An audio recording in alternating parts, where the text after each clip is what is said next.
LSRTV live from Thunder Valley. It's Bristol Motor Speedway and the second to last race to make the chase for the RSR Full Throttle Cup Series here tonight.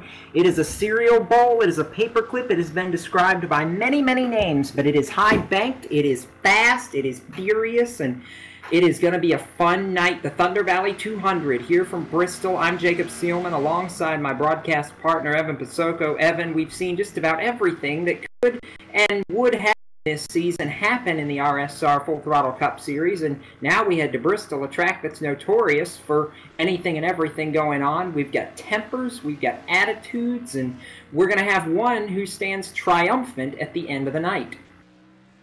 This track is so much fun to broadcast, so we're going to enjoy it. I'm not sure if everybody out there on the racetrack is going to have a good night, except for the guy that's able to walk away in victory lane. You mentioned tonight, race number 21. After tonight, only one race remains before the chase. That means that if you have any scores to settle, that you've got into any conflicts with some drivers in these first 20 races, tonight's the night to do it. Tonight is the night to do it, and it's going to be very interesting to see how it shakes around this half-mile concrete, high-banked coliseum. And we've seen so many things happen. We've seen our championship contenders be not as fast as we would expect from them in practice. We've seen qualifying a little bit of a shake-up as well, and I've got my eye on somebody who I never expected to say the name of in RSR competition, at least so far this season, but Jamie Moore, the 82, very fast in practice, and he paced practice by a 10th earlier tonight, Evan. I'm excited to see what that 82 can do. Yeah, we're hitting the grid. Jonathan Cadell, he's up there second on the speed charts in practice earlier tonight, and he did that lap after hitting the wall both down into one and into three. So this racetrack, you need to be very physical. It is very hard to pass. You're going to be riding up against the fence. It's very easy to overdrive that entry and get caught up in that outside wall. It's going to be a good one for sure.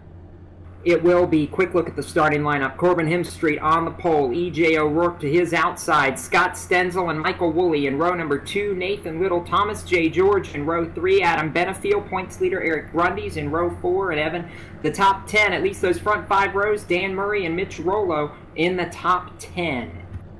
Jonathan Cadell is going to be 11th in the number 11. Steve Gottschalk outside him in 12th. Rhett McBride, Doug Roth behind him, 13th and 14th. L. Bryce Whitson Jr., the 00, alongside Justin Wilson, 15th and 16th. C.J. Lavere, Michael Gray, the next row down, 17th and 18th positions. Scott Simley and Jason Lester, row 10, making up positions 19th and 20th.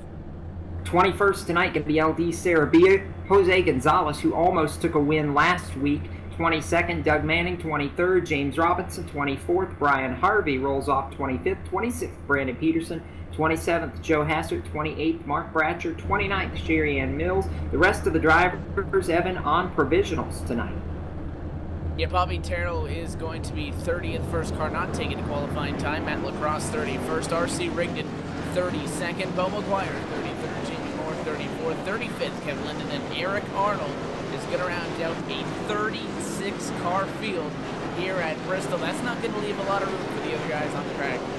No, it's not, and we are already pacing here. Corbin Hemstreet, we saw him run solidly the entire night last week from Michigan. Going to be interesting to see how it shakes out tonight, and this is going to be a lot of fun here tonight. Scott Stenzel, the most recent winner, he's going to start 3rd in this race, and I look for Stenzel to be somebody that could make a lot of noise in a really big hurry around this racetrack. That 42, he's going to be one to watch, I think, at least in the early goings of this race, Evan. He's starting on the inside of that second row, alongside him the 13 of Michael Woolley with a solid qualifying effort. So a lot of guys inside this top 10 in qualifying, Jacob, that have yet to get a win to lock themselves into that chase. That's right, and you know, I'm looking at this field. We're so used to the 29 being driven by Brennan Mercer, E.J. O'Rourke behind the wheel tonight, and he puts in a very respectable qualifying run in 2nd, so that's going to be another car to keep an eye on as we go on through this race. But Hemstreet on the pole, Stenzel, you've got O'Rourke, Woolley, Thomas J. George back there in 6th. We are about to see a fun 200 laps as the pace car makes its way off onto the pit lane. Hemstreet gets the jump. We are green flag. We are underway from Bristol Motor Speedway. Hemstreet pulls out by 4 car lengths, and O'Rourke falls into 2nd as they head off turn number 2.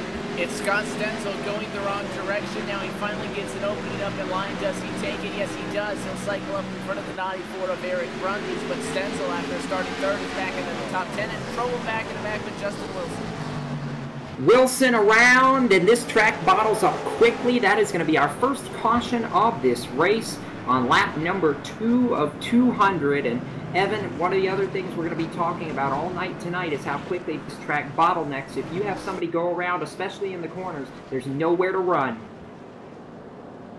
Yeah, this racetrack, there's not a lot of room. The leaders would be catching the back end of the lead lap very quickly. That also means that if there's going to be an incident up in front of the leaders, they're going to be there very shortly. Sub 15-second lap times here.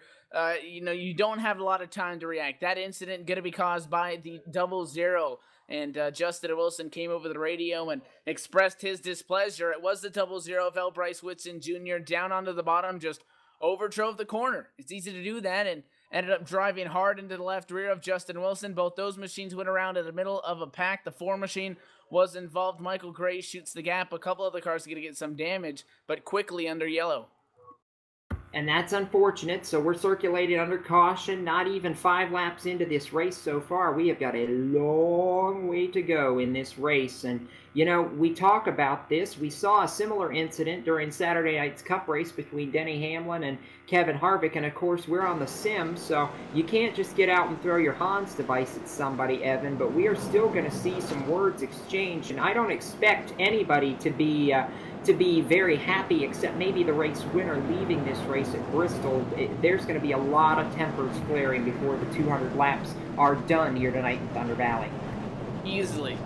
And you said it there. I think the only person that's going to walk away from this racetrack satisfied is the person that ends up in victory lane. And sometimes we'll see a good battle and we'll see some guys get at each other a little bit, and we'll ask the question if they're going to put the bumper to them. Tonight it's not the question of if, it's a question of when it's going to happen. 200 laps, not a lot of room. You're going to have your patience is going to be tested. Somebody is going to find the chrome horn out there tonight.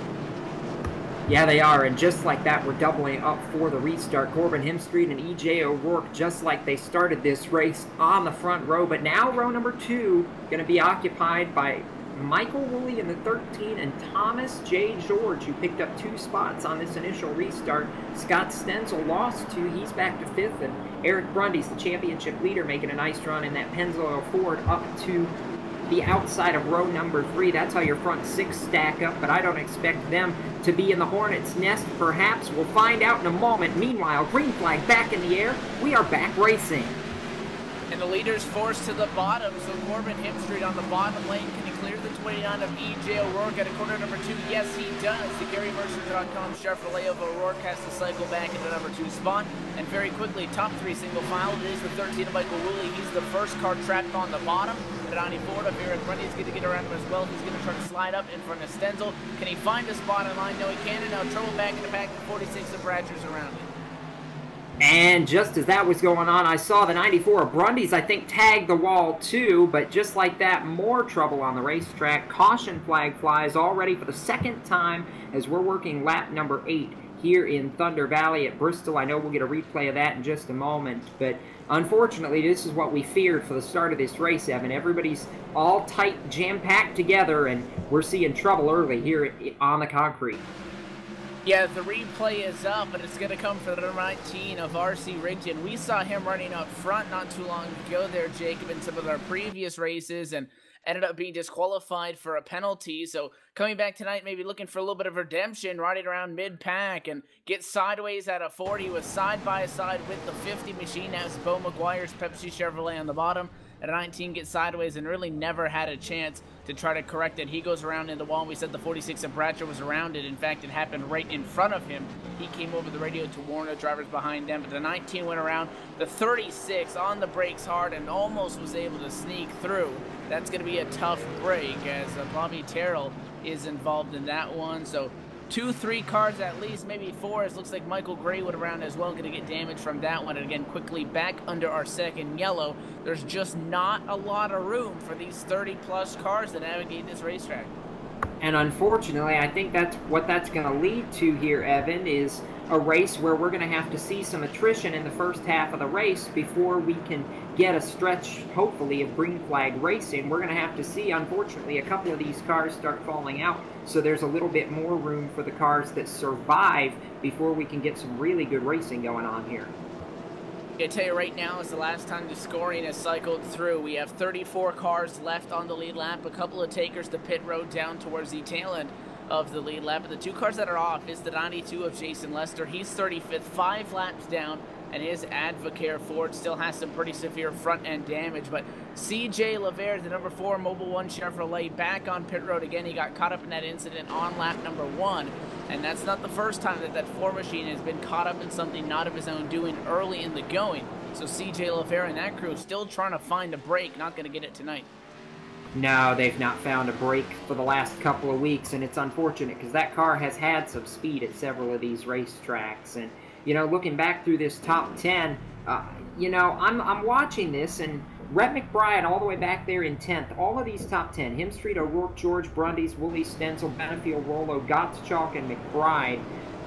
Right now, we're seeing the cream rise to the top, just like we do every single week, it seems like, Evan. The good cars get to the front in a hurry and stay out of trouble because they're up front and they can stay out of the hornet's nest. The one thing we're going to have to look at on these restarts and monitor is how good our leader gets of a start. Obviously, he's going to be the control car coming at a 4, but you do not have the availability to choose the outside, the preferred lane, as race leaders. You see lights go up in a base car, field bunches up behind it. The 69 of Corbin Hemstreet is the control car. He's on the bottom in the Boomtown Sims Chevrolet. So the 29 of EJ O'Rourke, he couldn't do it the last time. If he can keep a nose there through 1 and 2, that 29 is going to get a solid run off the corner down the back straightaway and could challenge for that number 1 spot.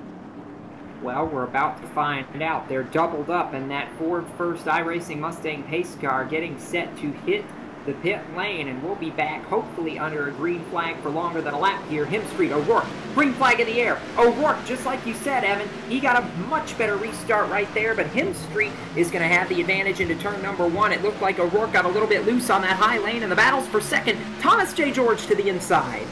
And it'll be door-to-door down into 3 to 29 up at the fence. You see Thomas J. George is able to pull there, but it's the run off the corner that is going to get E.J. O'Rourke that number 2 spot through and clear. Can Thomas J. George find a spot in line? He will.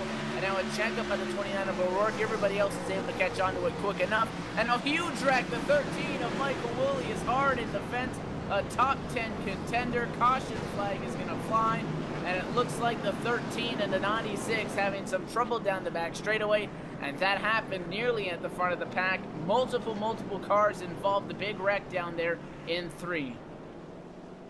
So we're under caution again, and I know we'll get a look at this in just a moment, but from what I was able to see, Woolley got a little bit loose, just moved up the racetrack, and then the 91 of Steve Gottschalk, the 96 of Mitch Rollo, it just everything clogged up in a hurry because he was right in the middle of the racetrack, and Michael Woolley ends up down on the apron. I saw CJ Lavert pick up a little bit more damage in all this, and Evan, we talked about it after the last caution. Things just happen so quickly here, and there is no time to avoid it when you have a car, especially one of these top 10 contenders, that gets spun here at the front of this pack.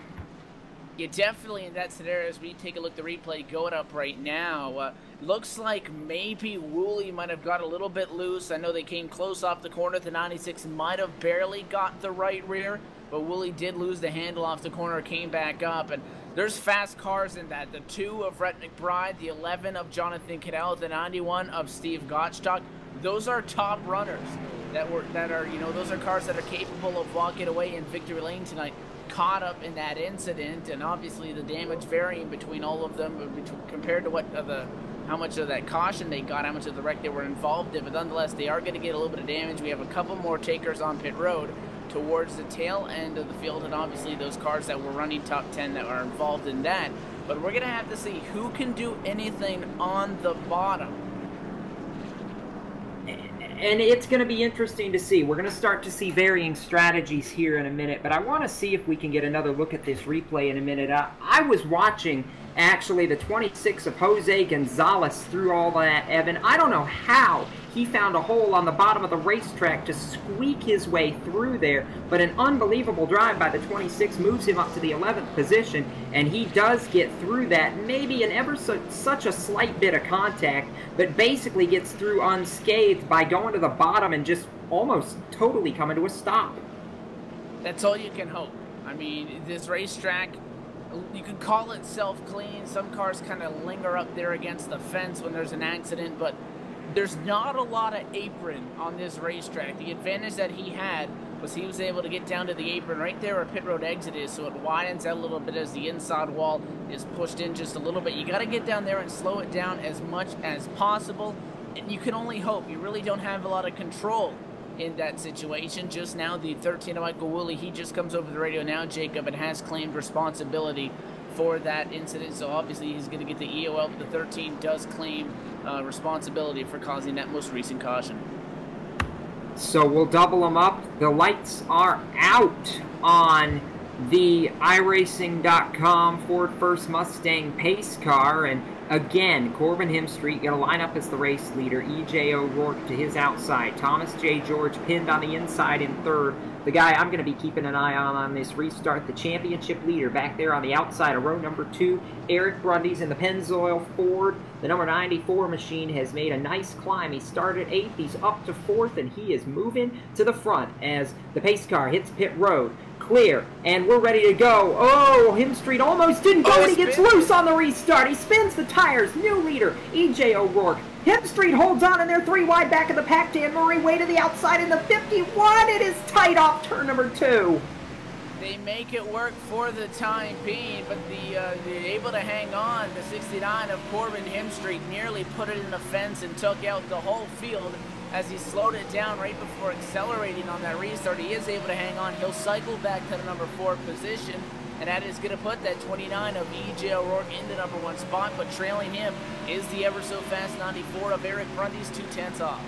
What did I tell you, Evan? Keep an eye on Eric Brundy's on this restart that he was coming, and the 94 closes within a car length now. That Pennzoil Ford is coming to the front. He wants to battle for this lead. He is all but there. The 94 of Brundy's closes into the back bumper. That's the battle for the lead as they work through turns 1 and 2. The 94 is just flying. Less than half a car length separate the two. The 94, the 29 on equal terms on entry. But that Shell Pennzoil Ford, just such a great run off the corner. And Brundy's has closed it in now to less than 0.2 of a second. And on the back bumper, trying to find a way again. You can catch guys at this racetrack. Passing is a completely different story. The 94 is going to try to figure out what he can do. We're on back bumper of the 29. And we're watching exactly what Eric Brundy's tries to do. It looked like O'Rourke got a little bit loose off the corner that last time through, and Brundy's almost had to step out of the throttle to miss from running right into the back of him, but now keeping an eye right behind him. As much as we saw Brundy's close into the 29 of E.J. O'Rourke, that battle is about to become a 3-car train. Where did Adam Benefiel come from in the 85? He's up to 3rd. Yeah, Benefiel doing a solid job after qualifying in 7th. It has met the outside wall a little bit, some right side damage, but nothing major, just driving it in hard to the corner. He has made this a 3-car battle. He sits about 1 car length back from Brundy's, and then Brundy's obviously a car length back from O'Rourke, but 94 has kind of stalled out there. He's caught him, but he can't find a way to pass him. Now E.J. O'Rourke tries to put more time on him. And let's clarify while we got a second here and watch this battle for the lead, Evan, because you're a regular on the service, and Bristol, a track where, you know, it's a half mile. It doesn't take a lot to run this racetrack from a standpoint of you can have a little bit of damage and still have a very fast race car because aero is not a huge factor at this concrete half mile. And trouble back in the pack. Caution flag going to fly. The 41 of Nathan Little is involved in it, but the incident starts up in front of him. It looks like it is going to be the 07 machine. With trouble in the middle of the corner, looks like the 07 of Sherry-Ann Mills in the fence. Going down into corners number 3, I want to say, the 58 of Justin Wilson trailing in line, catches the left rear, and turns that 07 around in front of the pack. And the 41 of Nathan Little, again, innocent victim in that one. A couple more cars going to pick up some damage, and back to the caution flag period. So we'll take a look at the replay here, Evan, and keep an eye on the 07 on this, because this is where all that starts, and it turns into a hornet's nest again in a hurry. Yeah, I mean, there's no room. And these guys did a good job. They were in a solid pack. I mean, you're running lap times here under the green flag conditions on that last run. These guys are putting down 16.7s as an average lap time speed in the middle of the pack. And the field was still within 9 seconds of each other, so race leaders hadn't yet to deal with our lap traffic, so everybody doing a solid job. But again, when you're running on that person's back bumper, you can't see much out in front of you, so you're trailing them. If they go into the wall, you might follow the wall right with them. I mean, you're using that car in front of you as almost a landmark. You're just following it, and I mean, you saw the Chariot Mills machine catches the fence and literally no time to react. Behind them, those cars just trailing on in line. You can't get on the brakes any harder. You're going to lock it up and put it in the fence. You're along for the ride at that point. Looking at the top 10, under caution at lap 32, E.J. O'Rourke, the leader, Eric Grundy, second, Adam Benefiel, third, Thomas J. George in fourth, Scott Stenzel rides fifth, Dan Murray in sixth, Steve Gottschalk seventh, Eric Arnold in eighth, Corbin Himstreet ninth, and Jamie Moore up to the top 10 after having a very fast car in practice. Evan, the guy I want to talk about for a second, in fifth, Scott Stenzel, that number 42, a two-time winner this season, but he has got a lot more ahead of him, because once he's done with this race tonight, he's going to be getting ready for a big opportunity in the NASCAR Camping World Truck Series this weekend, running at Canadian Tire Motorsports Park on Sunday afternoon. Yeah, Scott Stenzel, driver at the 42. Again, you mentioned he has 2 wins on the season. We were able to talk to him last week. And thankfully for him, we're not going to be racing next Monday night, so everybody can tune in. Again, you mentioned there the Camping World Truck Series race going on Sunday up in Canada at the Canadian Tire Motorsports Park. Scott Stenzel going to be driving in that race. I know we've shared a little bit of information on that on the social media on Facebook, but make sure to keep an eye out for that race. Tune in and make sure to cheer on RSR driver Scott Stenzel, going to be participating in that one. And that's going to be Sunday afternoon on Fox Sports 1. Check your local listings for the Camping World Truck Series Chevrolet Silverado 250 from up at Mossport. Evan, a track where you as a native Canadian are very fond of. And yes, that's a fun racetrack. It is. It is. It produces great racing. You can put a handful of cars out there, including those trucks, and you'll get great racing. It's a fun racetrack to watch, and I'm sure the 42, Scott Stenzel, he's going to have fun driving in it, and we'll enjoy being able to watch him race it. All right, so getting set to go back under the green flag. We've gotten the 1 to go, and the field is doubling up right now. O'Rourke and Grundy is going to be on the front of this field. Benefiel and Thomas J. George in that row number 2. Then you've got Stenzel and Dan Murray, who all but tagged the wall on the last restart, still up there in 6th in that Ollie's number 55 machine. Green flag back in the air. E.J. O'Rourke on the gas. Start. Adam Benefiel going for second. But yes, O'Rourke got a fantastic start. But now here comes Grundy's back on him in that Pennzoil. Number 94. He takes second back away, and he's going back after the Garry Mercer Trucking number 29. That's the battle for the lead off turn 4.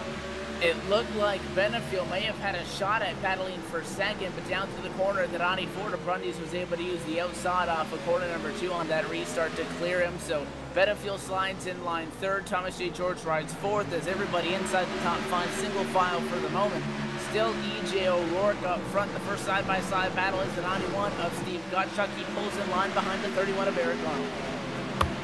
Evan, you're a regular on this sim. They're running so close to the wall. How tough is that balance between running the high lane at Bristol like you have to run to go fast around this racetrack and just barely keeping it off that safer barrier? You're going to have to be hitting your marks. This is a 200-lap race. We have had our fair share of cautions to start this out. But even when you're knocking off these short green flag stints, it's so easy to miss that mark, to get distracted, especially if you're an E.J. O'Rourke. You're looking in the mirror and Eric Grundy's on your bumper. It is so delicate. You can go up there, yeah, you can scrape the wall a little bit, but you don't want to be knocking that wall down every time on entry, or it will eventually come back to bite you. So you really do have to balance that line very carefully. It's a treacherous tail. Kyle Larson could tell these guys something about knocking the wall down. He did it at Eldora last month in the Camping World Truck Series race. So they're not wanting to replicate that, that's for sure. Three-car battle still going for this race lead. Thomas J. George starting to fall off it a little bit, but Benefield's putting a lot of pressure on Brundys for that second spot right now. That number 85 machine is on the move. He's got a very fast race car right now, and Benefield in that Chevrolet, he is running towards the front of this field, and I'm not surprised if he's going to get by Brundys here in a couple of laps. I think he's got the faster race car right now. Our leaders have yet to hit the pit lane. We saw Brundys close up very quickly to E.J. O'Rourke once that 29 took that number 1 spot and kind of stalled out. The 85 of Benefield has caught him to the 94, and he rides around in 30. He's taking a little bit of a lower line on corner exit, dips down a little bit more towards the bottom off, trying to use that to his advantage. It's working for the moment, but the top 3 have now put half a second on 4th on back. These guys, again, still single file, trying to pull away with it. For the moment, we're going to see the dive bomb and the attempt to slide job here in a little bit. 44 laps in the books. The 36 of Bobby Terrell is trapped on the bottom back here. Last time by, he was scored 17th. Does he find a spot in line? He'll stay to the low side. He's side by side with the 48 of Kevin Linden. Does Terrell try to make the move? He gets half a car length down the back. Can he complete that pass, however, on the bottom lane? Slides up just a little bit, and it will remain door to door now at corner number 4. Does he get clear? The 36 of Bobby Terrell trying to work that inside lane in, and he's staying side by side with the 48, putting up a good battle. On the outside, that is Kevin Linden.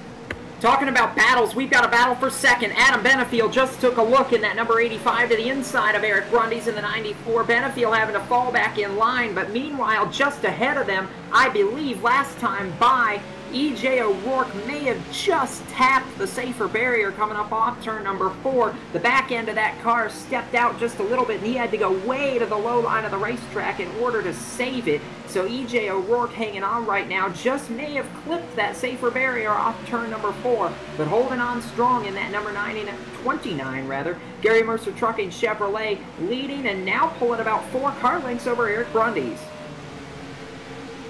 O'Rourke trying to set sail. He is in that open air up front, and this time by, we are 1 lap away from the quarter distance mark in tonight's race field, continuing to fan out a little bit. 24 cars do remain on the lead lap, all separated by 10 seconds. So E.J. O'Rourke still has a little bit of time until he starts to close up to the back of this lead lap. The first car that he'll find in front of him is the Sherry Ann Mills machine. The 07 going to be the first lap traffic. So if we continue to run here under green flag conditions, that 29 is going to have to start thinking about how he's going to navigate through all those lap cars, especially if they're side by side battling for spot.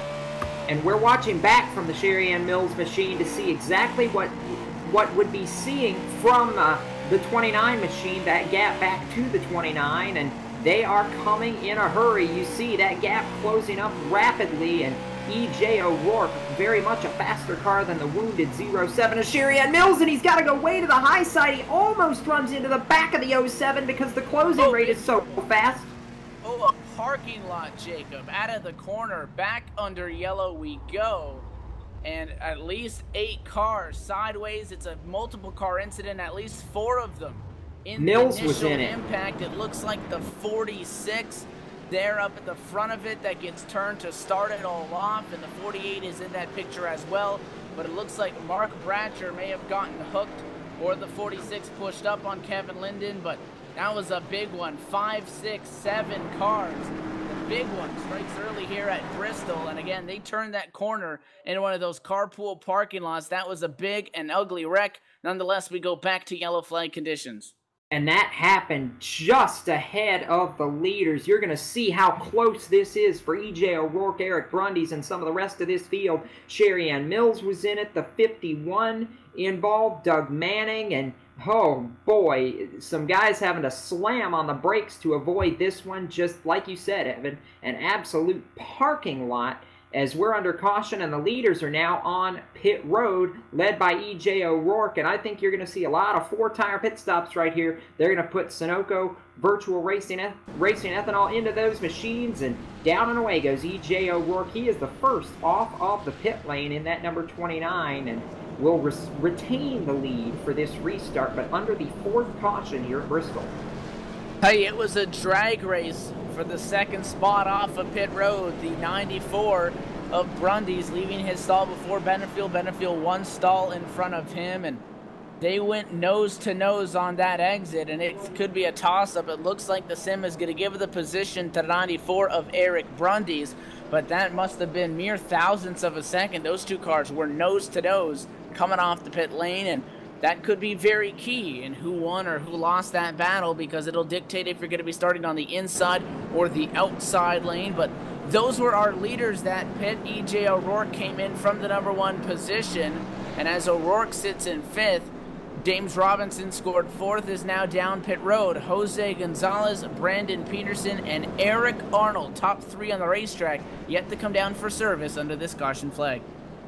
And Eric looked like he was gonna he looked like he was gonna fake down to pit road, but he stays out yet again, coming to complete 56 of 200 laps. The Navy Nuke, Eric Arnold, leads this race. The Furniture Row 78, Brandon Peterson 2nd, Gonzalez 3rd, and these 3 guys could be trying to play a little bit of a strategy gamble, Evan, trying to make up some ground, make up some track position, and get out in front of this field.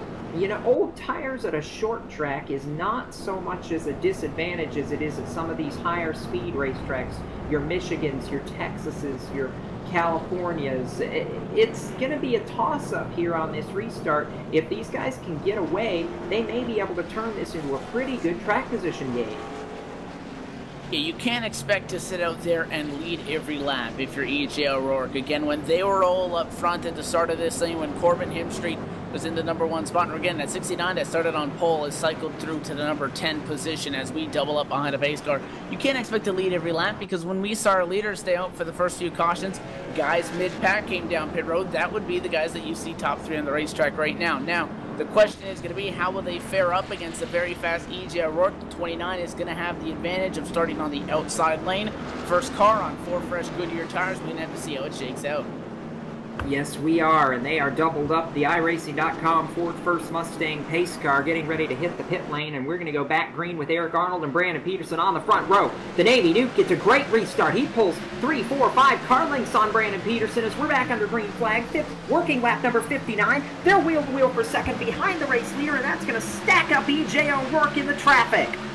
The 70 to Peterson did not get going. It's a side-by-side battle for 2nd on back. Brandon Peterson gets it. The Denver Matches Furniture Row Toyota will get that spot. E.J. O'Rourke now trying to clear the 26 of Jose Gonzalez. He does so and cycles up the 3rd. He brings Eric Brundys in tow. And I'll tell you, Brundys had a really good shot on that restart to get around the 29, and he may have another one right here. That battle for 3rd is heating up. Brundys had a look to the outside. He's got another really good look to the outside right here. They are wheel-to-wheel off turn number 2, and Eric Brundys going to take advantage of the fact that E.J. O'Rourke could not get clear of Brandon Peterson on the bottom of the racetrack, and it's going to cost him 2, 3, maybe even 4 spots. Brundys to 3rd behind Peterson, but Eric Arnold almost a 2nd out in front of this field as Brundys looks to the inside now for position number 2. Can Brundys get it done? E.J. O'Rourke was unable to do so, and O'Rourke was cleared by 3, and now it's going to be 4 lead lap cars. Now same trouble for Brundys. The one of Thomas J. George is there. These lead lap cars are faster. They're fast enough to catch the 70, but not fast enough to blow by him and easily clear him on the bottom. The 94 tries to hang on. That's Brundys. The one of Thomas J. George through and clear for 3rd, and now Brundys trying to hang on. He's side-by-side with Benefield. And you know who's loving this? The Navy Nuke out front. And now, again, we're going to see that look to the bottom. Thomas J. George going to try the slide job. He throws it in, and he's going to get the job done. Move Thomas J. George to the number 2 position. Adam Benefield now trying the dive bomb move. He's going to the inside for 3rd, and he is not going to be able to clear Brandon Peterson, and he almost gets tagged in turn 3. Whoa, that was tight. Benefield again to the bottom of the racetrack. Still can't get the job done as they cross the stripe. 65 laps in the books, working lap number 66, as now we see still side-by-side for 3rd, and Thomas J. George starting to close on the Navy Nuke. Eric Arnold in the battle for the lead. That one machine has a 31's number. They're closing in fast, but that was an absolute textbook move. But I want to Thomas J. George throw to the bottom, slide up in front, and take that guy's line array on corner. Oh, we got a little bit of trouble back there. The number 78, Brandon Peterson, tagged the wall. Benefield ran him way up the racetrack, and I think Peterson tagged the wall in turn number 4 last time by. Oh, he does have damage to the right side of that machine. He's going to fall back in a hurry. Brundy's to the outside. Dan Murray to the outside. Hemstreet thought to make it 3 wide for a minute. He wisely backs it into line for right now, but trouble for Brandon Peterson. And I want to get a look at the replay as we've got a battle for the lead, and Thomas J. George takes it away from the Navy Nuke, but Peterson, the one coming out on the losing end of that, he got forced up a little bit too high by Adam Benefiel, and it resulted with the 78 going into the safer barrier pretty hard. Yeah, again, you can hit that wall a couple times, but there is a limit that these cars can take. You can't keep trying to knock that fence down, or it is going to cost you. Again, these race cars are so loose and so sensitive on this racetrack. You can take that right side cosmetic damage. Once it starts to mess with the internals, the suspension, the toe, and that kind of stuff, it's going to go downhill from there. So Thomas J. George is through and checked out by half a second in the #1 spot. Benefiel now cycles through to second. Eric Arnold was sitting third. Eric Brundy's through and clear for that. And now the top three, once again, are going to cycle through, and all those cars are going to be 4 fresh tires up front. I believe that the 31 of Eric Arnold has hit the proverbial cliff that you and I talk about all the time on this sim. Evan, these tires hit a point where they just fall off rapidly, and I think the Navy Duke has hit that. Eric Arnold now falling back in a hurry to all these guys with 4 fresh tires. They hit the cliff, and I think that car falling off rapidly right now. Yeah, Eric Arnold sitting about 2/3 slower, Jacob, than Dan Murray in front of him. How about Dan Murray? The 55 team is a strong team. They have yet to get that trip to victory lane, looking to find their way there to get into the chase. Right now, only 2 races remain to do so. Qualified 9th and are working up inside the top 5 at #4 spot. 55 goes low, trying to navigate around the lap machine. The 43 of Doug Roth. Dan Murray, though, that could be a huge win for the 55. Yes, it could be. Murray up in 4th, but right now, the guy they're all chasing, Thomas J. George, here at Bristol Motor Speedway, leads Adam Benefiel, Eric Brundy's, Murray, and the Navy Nuke, Eric Arnold. Those are your top 5 from Thunder Valley, Bristol Motor Speedway. This is LSRTV. We'll be right back.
Trucking has always been a part of me. It started years ago when my dad and granddad were hauling vegetables to market in Liverpool. The family immigrated to Canada in the late 60s and settled near Alliston, Ontario. I bought my first truck in 1982 and Mercer Trucking was born. Today, Mercer Trucking has over 50 trucks in terminals in Toronto and Los Angeles. Our storage facilities at both terminals can handle any size of distribution needs throughout North America. We service the continental US, including Hawaii and Alaska. We run over 120,000 miles per month and some of the best equipment on the road today. We specialize in less than truckload shipments, show freight, we do rush team service deliveries, and haul your refrigerated or heated product. Our regular team service from Canada to California is second to none. and our staff and drivers are among the best in the business. I'm proud of our people and what they can achieve. Trucking is in my blood, it's my livelihood, and it's what I do best.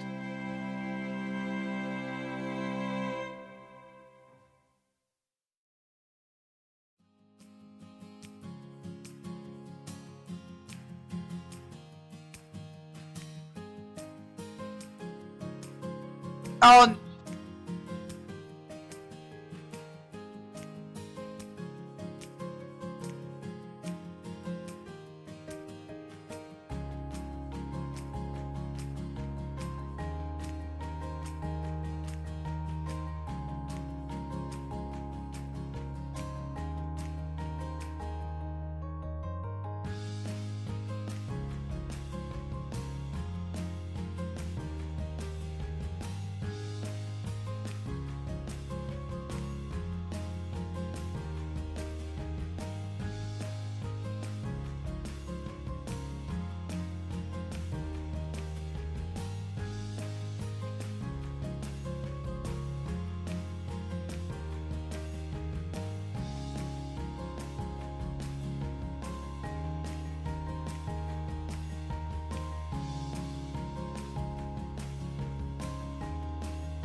Welcome back to Bristol Motor Speedway under caution, the 6th of the night here in the Thunder Valley 200, working lap number 91. Jacob Seelman and Evan Pasoko here in the broadcast booth, and looking at Brandon Peterson right now, because Evan, not only did he have a little bit of graphic exchange right here before this most recent caution and killed our little friend the Cone, he then ended up sideways down the front straightaway and in turns 1 and 2, and for the second time tonight it turned into a parking lot down on the 1 and 2 end of the speedway and took out about 6, 7, 8 cars along with it. Yeah, despite contrary to popular belief, it is not the Burning Man Festival. That's just all the smoke from the cars that were in that. Again, another big incident, at least a dozen of them going to pick up some sort of piece of it. You mentioned Peterson had some troubles just about a lap or two before that wreck. He came down and took out the innocent Cone, just a bystander there on the bottom. But again, that big wreck, and Scott Stenzel, a close call getting through that incident, also nearly made some extracurricular activity with another machine, the 07 of Sherry-Ann Mills, trying to get out of the way on that wreck. Nearly made it worse than it was already. Everybody is able to escape through relatively okay for Bristol standards. Again, a lot of these machines still heavily torn up at some racetracks. You could take that to the garage. This racetrack you can keep on chugging to an extent. 15 cars remain on the lead lap. I'm going to get my phone here in a minute, and I'm going to hop on Twitter and see what the Orange Cone has to say about that, because I know every time it seems that he gets taken out here on the service, there's always some sort of snarky comment, or he's going to have something to say to the 78 of Brandon Peterson, I'm sure, after that one, Evan, because we know our friend the Cone. He's very long-winded and very vocal.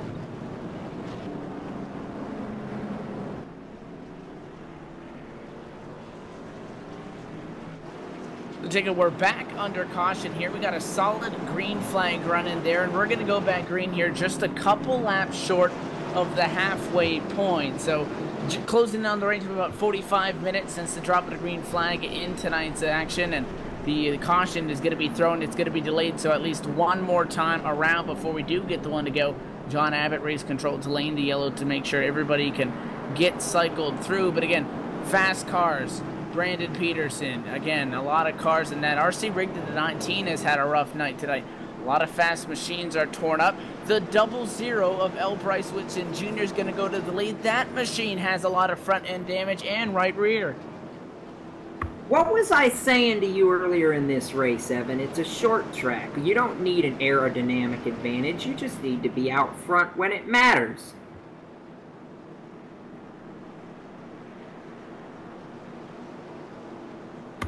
doubled up for this restart. Bryce Whitson Jr. going to lead it, and we're about to see exactly what these damaged cars can do at the front of the field. Whitson, Gonzalez, the front row. We've seen Jose Gonzalez try to sneak one out the last couple weeks. He wants a win desperately. The two fastest cars in Bristol, Benefiel and George on row number 2. Green flag back in the air. Bryce Whitson Jr. gets a huge jump, and the battle for second is going to be George and Gonzalez side by side. Thomas J. George trying to make the bottom work to go for the lead. Benefiel's going with him down the back straightaway.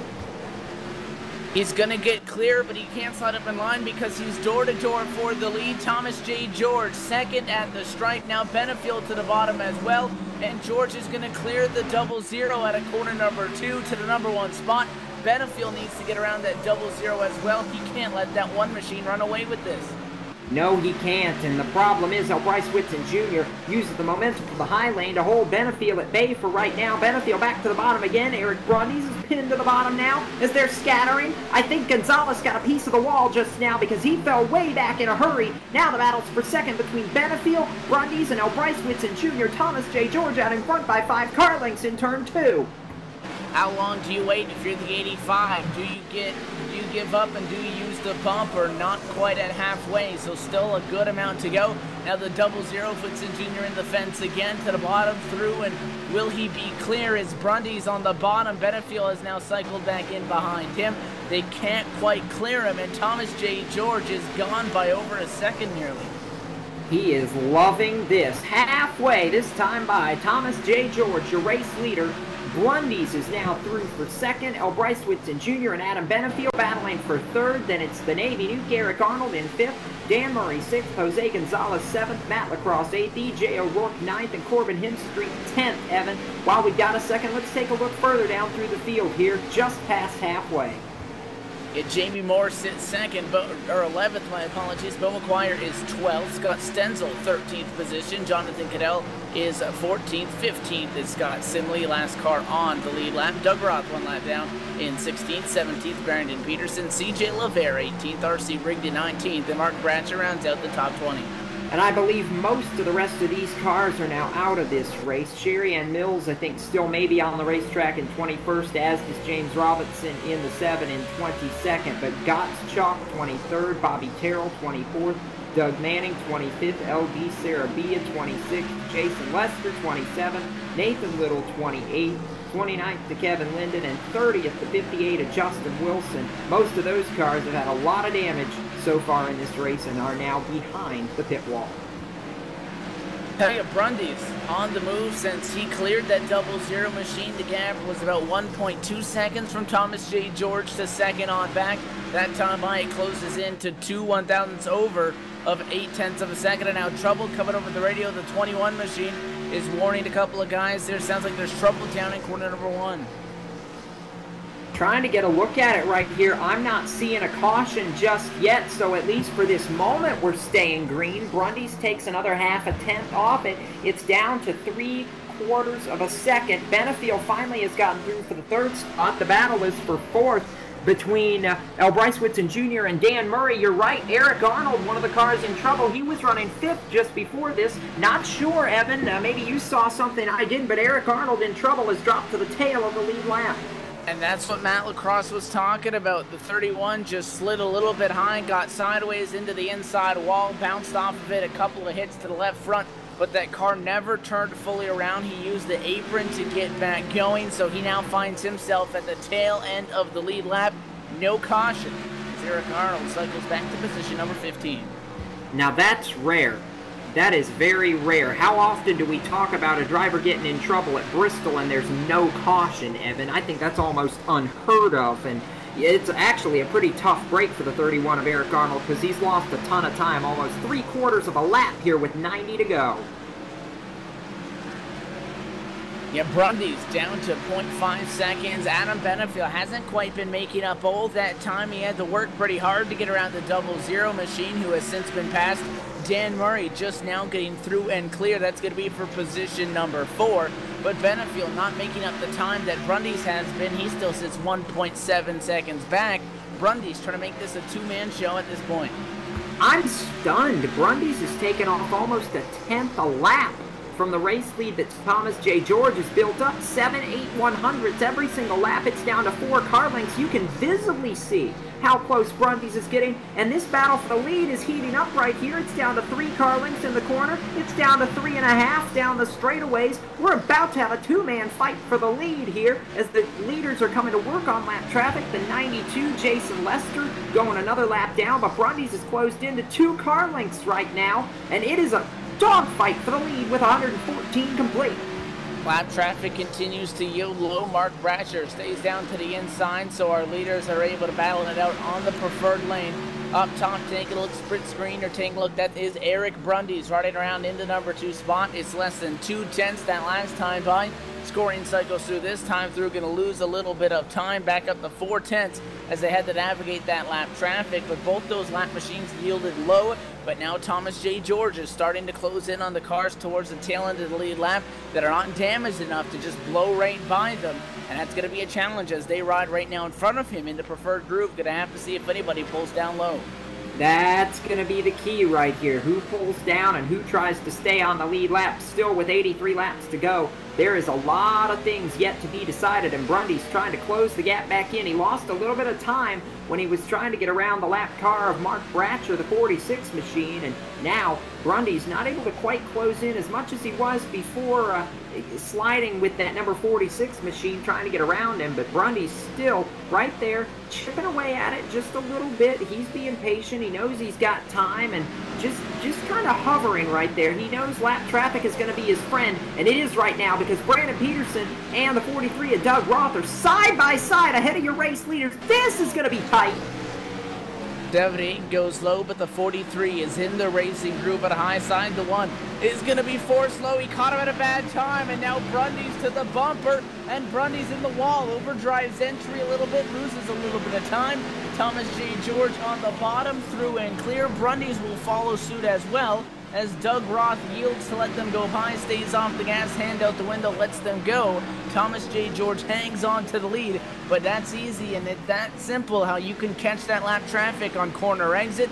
Even though the 43 was trying to do everything he could to stay out of the way, the 1 of Thomas J. George just couldn't get enough wheel in it to get low in time, and that nearly opened up the door for Brundys. Sherry Ann Mills going to the bottom of the racetrack. She is going to get right out of the way of this battle for the lead. It is now a 1/4 of a second between George and Brundys. Thomas J. George now the faster car of the two. He extends it out a 10th last time by, but the guy that this really helped was Adam Benefield. He was able to close in underneath a second. The 31, the next car in line, that is Eric Arnold, going to go down a lap again after running in a solid spot not too long ago. He gets off the gas, goes low, yields, and lets them on by. Thomas J. George continues to lead by about 3/10 of a second over Eric Brundys as they cycle now through corners number 1 and 2.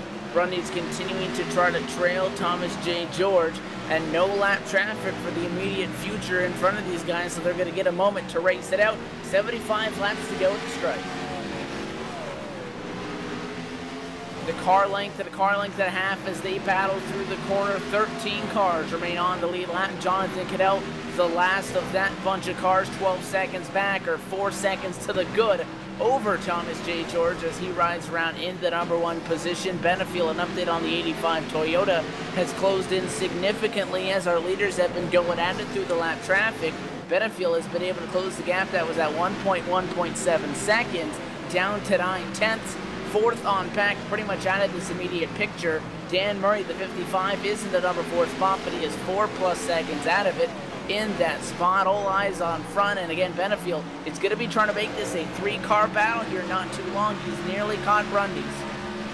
And we've got trouble. 1 car in the wall back in the pack. Not sure if that's going to bring out a caution.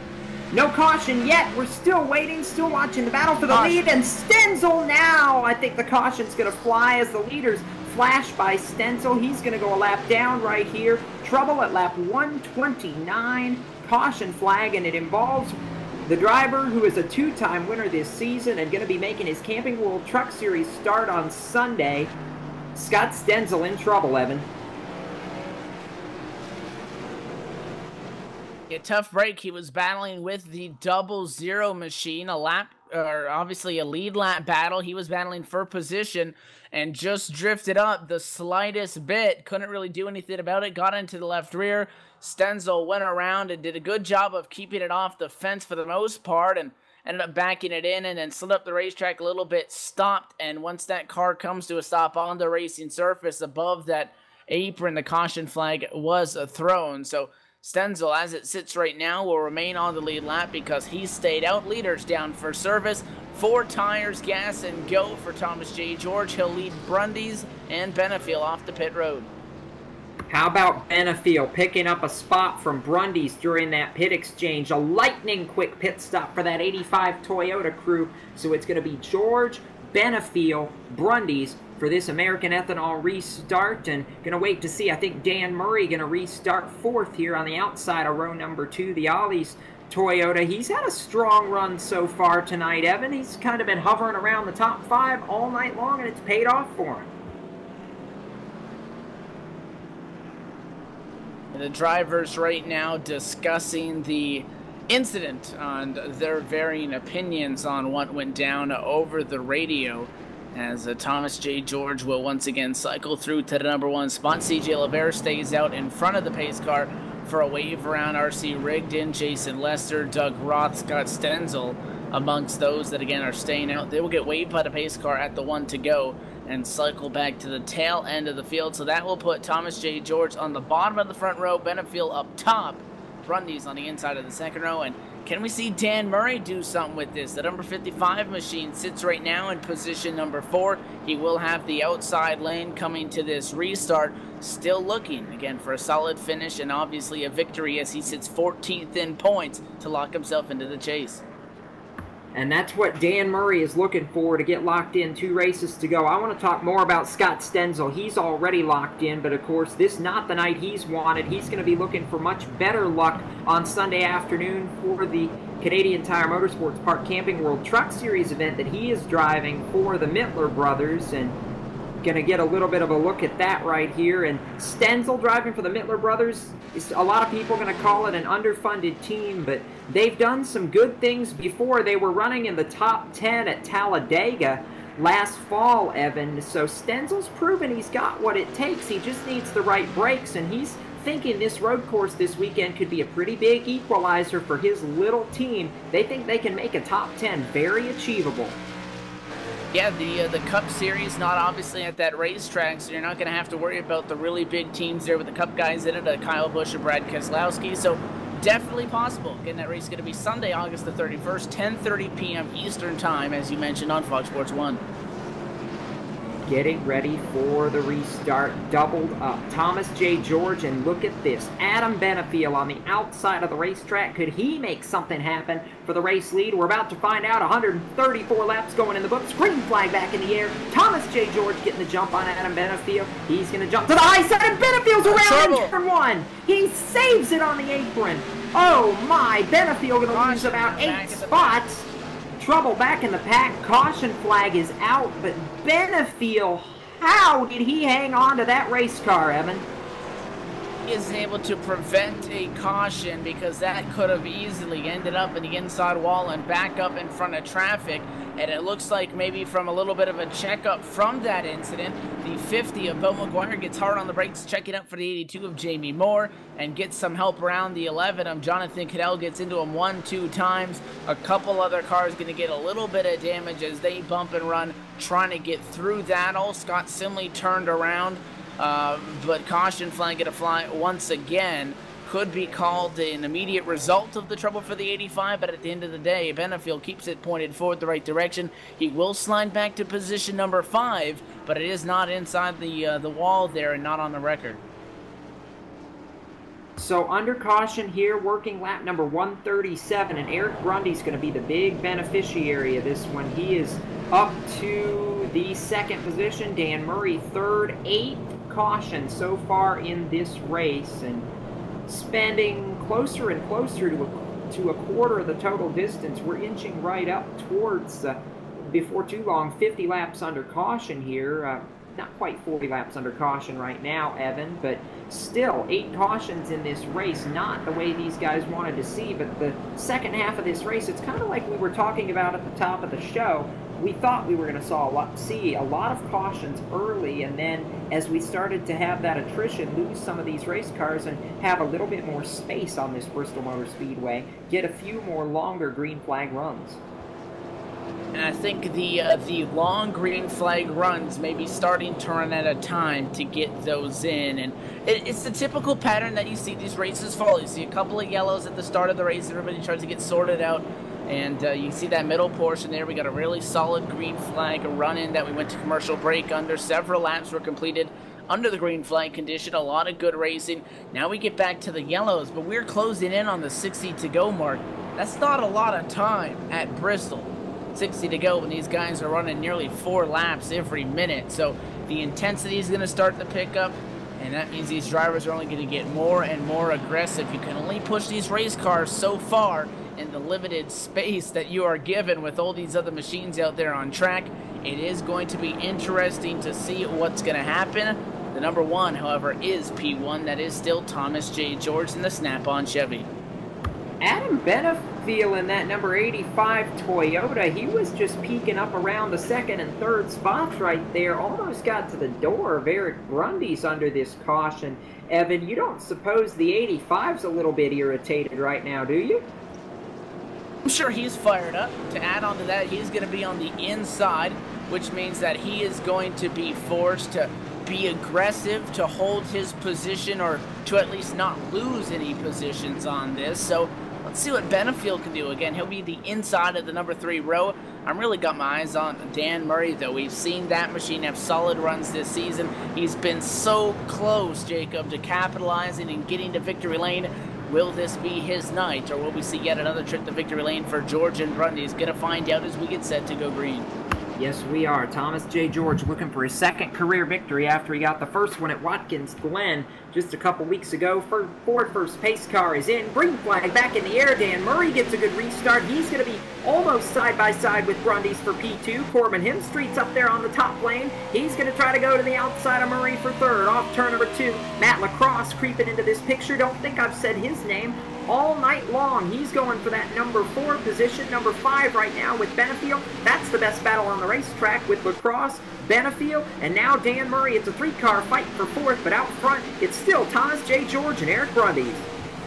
The top 4 single file. Matt Lacrosse is 5th. They're trying to hang on. It is the 85 of Adam Benefiel, the challenger on that. Benefiel pulls back in line after being unable to complete it down on the bottom. Behind him, the 82 of Jamie Moore. Scott Stenzel still in position number 8. The 29 of E.J. O'Rourke losing a handful of spots there off that restart.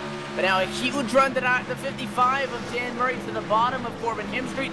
Hemstreet in the fence and gets right back to the gas, comes flying back off, door to door at the stripe. That is the battle for 3rd.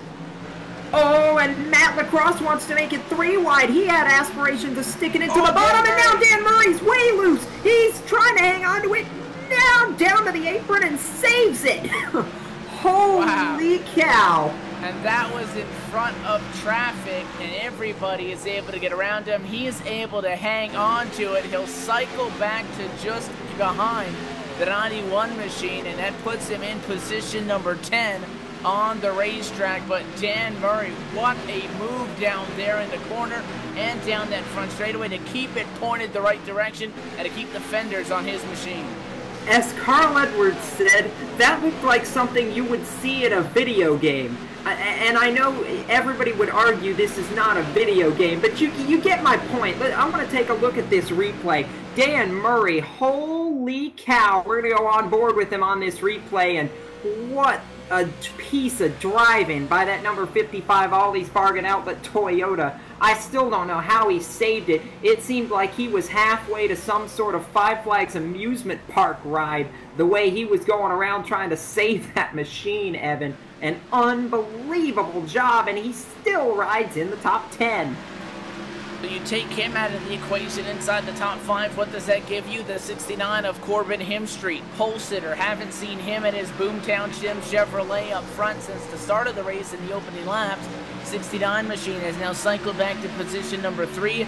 Not really a comfortable position for him, as the 85 of Benefiel still working hot on his tail for that spot, but that is over 2 seconds back. The leaders have 2.3 seconds on third on back. Brundy's losing time to Thomas J. George, the snap-on Chevy, trying to pull away. He's not losing a lot of time, though. He's still hovering 3-4 car lengths back, and he was actually a little bit quicker last time around. Closes it back into a third of a second. Brundy's has not given up on this battle for the win. We are working lap 152, coming down to 48 to go, and Brundy's tags the wall in turns 3 and 4. He is driving hard, trying to get to this lead, and believe it or not, he tags the wall and still takes another 100th of a second out of Thomas J. George's lead. You don't think Eric Brundy's wants this win, Evan? Think again. He is driving hard here at Bristol to try and get it with 47 to go. Another car that's using that little bit of a wall strategy there is the 69 of Corbin Himstreet. He was side by side with Benefiel. Benefiel looked to the bottom. 69 caught the fence, and Benefiel had to check up a little bit, apologize to 21 Matt Lacrosse as he had to get on the brakes right in front of him. I do believe that both Benefiel and Lacrosse are faster than the 69 of Himstreet, just by a little bit. They can't quite pass him on the bottom. Do they revert to using that bumper here in these late laps? They might. They very well could might. We are now 1 hour into this event. 45 laps to go, and just hearing a transmission over the radio, E.J. O'Rourke said that he was going to Kevin Harvick somebody, Evan. We saw that move during the Sprint Cup race on Saturday night. Harvick dive bombing it into turn 4, coming up the racetrack, and he didn't mean to clip Denny Hamlin, but it happened. And E.J. O'Rourke, though, I would not try that for sure if I were O'Rourke, because I don't know that pays off any better in the RSR Full Throttle Cup Series. Especially if you're deemed the cause of a caution and you get an EOL and sent to the back. Not sure if it's the best strategy, but he's in some pretty tense traffic. The 00 on the inside, he'll get clear of him and pick up position number 8. Jamie Moore, Scott Stenzel were just battling it out pretty hard for a handful of laps for 6th. That settles down for a moment, as now Matt Lacrosse tries to get through. Benefiel has cleared Himstreet. Lacrosse to the bottom. The 69 pinches him down. That's going to be a good battle for 4th. There's the Fit 21 machine of Matt Lacrosse is going to be digging hard. That quick car machine doesn't even have a back end on it. No, it doesn't. Lacrosse has done a great job to get into the top 5. Meanwhile, I'm watching the battle for the lead because Eric Brundy's, and we got trouble right around that battle for 5th, I think, Evan. Wow, Matt Lacrosse and the drivers behind him called out Spinner in the corner, and he saved it as Matt Lacrosse caught the fence and had a huge run of momentum off, went to the bottom, got sideways, slid up in front of traffic, 30 degrees in the middle of the corner, and hung on to it. He cycles back, and now a big mess of cars here down the front. One car off pace, the 82 of Jamie Moore. Oh boy, it's getting dicey like you said, Evan, but still, I think we're staying green. No caution lights on just yet. Lacrosse, oh boy. Lacrosse got into that 82 of Jamie Moore. 82 got sideways, was able to hang on to it, and as the 21 tried to recover, he also got into the 29 of E.J. O'Rourke, and somehow, some way, we're still green.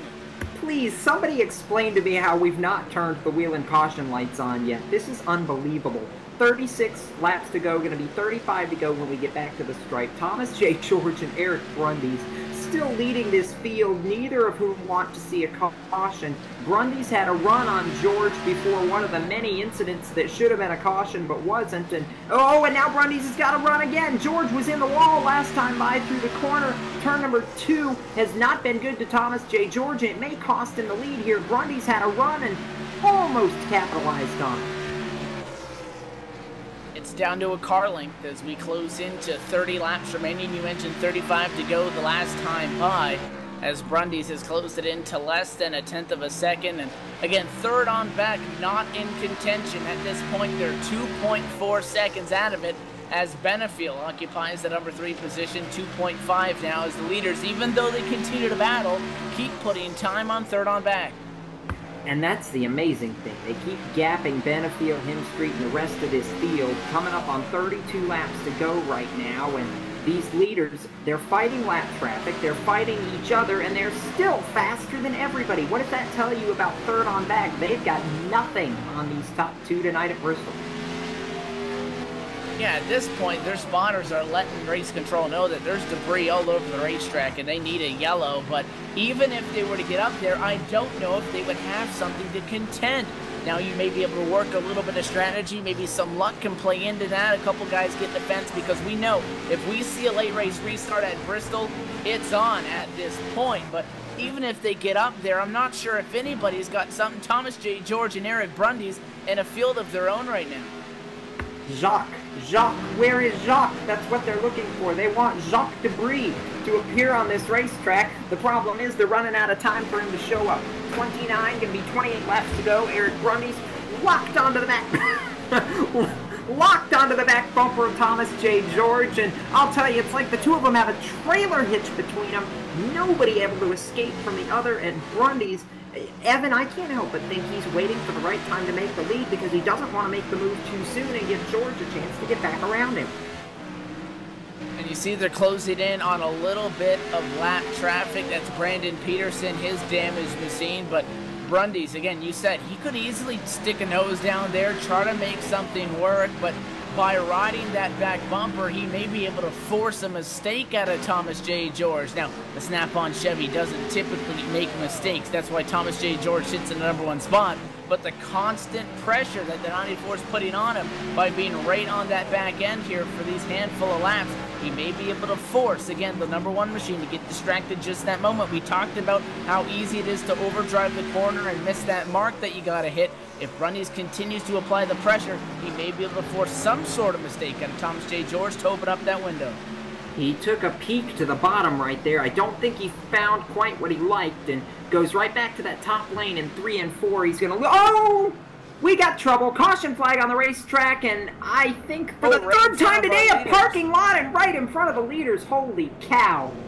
That was tight. And it's going to be the 0-0. 2 more lap machines in it. L. Bryce Whitson Jr., after starting tonight's race 15th, ran up front in the opening stages, got caught up in a couple of incidents and was just starting to cycle back through, got loose out of the corner, and oh, a solid lick. The 0-0 hard into the fence after overcorrecting. And again, another innocent victim. The 50 of Beau McGuire gets clipped.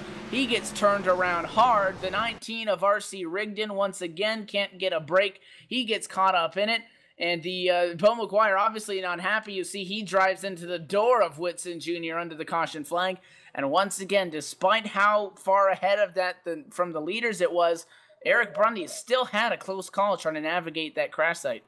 Yes, he did. Beau McGuire almost came down right into the path of Brundy's, and he could have T-boned him right there. And speaking of Eric Brundy's, we have a new race leader. That number 94, Shell Pennzoil Ford Fusion, to the top of the board. He stays out. Thomas J. George hit the pit lane, and Brundy's gonna make a play to try to win this race. I think he knew he couldn't get by the one of Thomas J. George, and oh boy, the question now is going to be, Evan, are we going to get enough cautions for Brundy's to hold on to win this race? That has to be the consensus from the 94 camp, is that you're going to stay out there, and we saw the guys stay out earlier on in this race, guys stay out up front on no tires. They were able to hang on for what, maybe a lap or two, and then they started to cycle back through. We're going to be restarting within 20 to go. May I remind you what track you're at. This is Bristol under the lights. When it gets down to these final 20 laps, drivers can do some pretty crazy things. Brundy's the 94, he's probably going to be wanting to sit out front and try to ride a couple of late race yellows and stay in the #1 position. The buffer that he's going to have, the 85 of Benefield. Can't really call that machine a buffer, nor can you call the 69 of Hemstreet a buffer, because those machines are fast too. But those are the only other 2 cars that stayed out. Benefield and Hemstreet going to be sitting 2nd and 3rd. Thomas J. George on the 4 fresh tires is going to be starting 4th. almost at an advantage over Himstreet because he'll have the outside of the second row. Expect Thomas J. George to maybe be up to third, if not further on up the leaderboard by the time we get 1 or 2 laps checked off under green. And then we'll see what Brundys can do, but I do believe that 94, he will not object to seeing a couple of yellows here fly late. Eric Brundys needed one more car to pit right here. They needed the one of Thomas J. George. They needed to pin him on the inside, and unfortunately that did not work. So this is where life is going to get really, really, really interesting. Brundys, Benefield, Himstreet, George, O'Rourke, Murray. That's your top 6. How about a call to Jamie Moore? He's going to restart 7th. I believe the 91 of Steve Gottschalk looks like he's going to be on the outside of row 4. I've got Eric Arnold in 8th on scoring right now, but I think some things have shuffled up back there. Brundys goes! Benefield does not. Green flag back in the air. 18, 19 laps to settle it here at Bristol. And Thomas J. George up and on it, as I predicted, already to third by the back straightaway and pulling in behind Adam Benefield. Now to the bottom at a corner number 4. 85 nearly gets loose and into Thomas J. George, now into 1 and 2. 85 in defense, he's up to second. Can Brundys hold him off? I don't think he's going to be able to. Thomas J. George straight flying in second. That's... there's the caution that Brundys needed, and the problem is... Stenzel again. As well. Oh my, Scott Stenzel just can't catch a break tonight. He's probably trying to use all his bad luck up in the RSR Full Throttle Cup Series tonight, so he doesn't have any bad luck on Sunday in the Truck Series. Yeah, we tried to go 3 wide. 2 lead lap machines, and the 07 of Cherian Mills a handful of laps down. 07 riding up against the fence. The 31 tried to shoot the gap, turned the 07. 07 went down and clipped Scott Stenzel. And it is going to be the lick, the hardest lick for the 42 of Stenzel. And he was in the middle of the racetrack. The 41 gets a piece of it. Stenzel goes up the hill and bam, Brandon Peterson takes out the 42's engine. Peterson obviously with heavy damage as well. And a big mess is going to put us back under the caution flag once again. When they wreck at Bristol, they do it big. But now Thomas J. George is not only going to be on the front row, he'll have the outside on this next restart. So I'll take the one of Thomas J. George on this restart, Evan, and you can have the rest of the field, and we'll see who wins that bet. Yeah, this will be fun. Brundys, George. How about EJ? 29. All of a sudden, he's back into this. He started on the outside of the front row, Evan. Where did he come from? O'Rourke's had a little bit of a bumpy night, and not from a lot of contact. The 29 is one of the cleaner cars on track, but he has been caught on the inside lane on a lot of restarts tonight that have cycled him towards the, can't really call it the back if you're still running solid top 10 positions. But much like a similar situation that we saw to the 69 of Corbin Himstreet, started up front, kind of got shuffled back into the mix, and just started to rise back to the top towards the end of this thing. Obviously, the 69 unable to complete that charge. Corbin Himstreet currently being scored 8th. Still not out of this thing, but he'll need a couple of yellows. But EJ O'Rourke doing the same kind of thing, starting to come back to the front of this field. He'll be on the inside of row number 2, along with the 55 of Dan Murray on the outside in 4th. And really quickly, since EJ O'Rourke is in the mix for the win here, Evan, let's clarify this, because if EJ O'Rourke wins, we know he's not driving his own car. He's driving the car that's normally driven by Brennan Mercer. Real quickly before we go back to green, explain for those who may be watching how that impacts the chase, or in this case, how it may not impact the chase. Yeah, you take a look at a guy like Brendan Mercer. He enters tonight's 10th in the championship standings. Essentially, he's going to be good to go. The 29, again, you mentioned, piloted by EJ O'Rourke. You can't just go to a racetrack and find a buddy that's better at it than you, have him hop in. These drivers are given limited amounts of races that they can have a substitute driver come in and earn points. A win really wouldn't make a difference in this scenario, as the 29 at the point right now, and looks like he will be, can't really lose enough points to drop out of the chase. So EJ O'Rourke just sitting here making sure that he can walk away with something in the bag at the end of the night. Maybe a win. I'm sure he wouldn't object to that. Wouldn't that be interesting? Here we go. It's a 12-lap shootout. Oh, look at this. The 94 of Brundy's caught the one of George sleeping on the restart. Brundy's to the lead. Battle for second side by side. EJ O'Rourke and Thomas J. George going at it down the back straightaway, but Brundy's caught everybody asleep at the switch. Thomas J. George is going to get clear for second. Battle for third. Small challenge. The 82 of Jamie Moore slides up off the corner, and EJ O'Rourke will be clear, and now it's Dan Murray trying to hold off the 82. He does so successfully. Jamie Moore going the wrong direction. Half a car length up front, and now bumper to bumper at a corner number 4. This time by the stripe. 10 laps to go. George is going to have to dive bomb it if he wants the win. He's to the inside. Battle for the lead off turn number 2. 9 to go when they get the stripe, and Thomas J. George throws it hard into turn number 3. He is trying to get there. Brundy's can't hang with them. New leader Thomas J. George. Brundy's in the wall. Thomas J. George through and clear, 3 wide for the number 2 position. Out of the corner, the 29, EJ O'Rourke, the big loser in the middle. Dan Murray down to the apron down the back straightaway. He wants second. 94 is able to hang on to it. It's a hornet's nest for second and back. And Brundy's gets turned. The 85 of Benefield's around. Everybody gets knocked back the same direction. Somehow we stay green. Oh. Oh my Benefield was goodness. sideways in front of that pack, Jacob. He hangs on, will slide back multiple spots. Dan Murray cycles through to second, but it is all Thomas J. George to the point, a second to the good, coming to 6 to go. Brundy's got a lot of damage to the rear end of that Shell Pennzoil Ford Fusion. He's in the wall again, coming to the start-finish line. 6 laps to go for Thomas J. George. The gap is 9/10 of a second. Dan Murray was a little bit faster last time around, but I don't think he's going to have enough time. Yeah, Dan Murray closes it down to 9/10. If he's going at a 10th per lap, he's going to come out about 5 of them short. He's going to need to try to find some extra speed. A caution at this point would end the race. It is all in the hands of the number 1 of Thomas J. George. Can he get yet another trip to victory lane?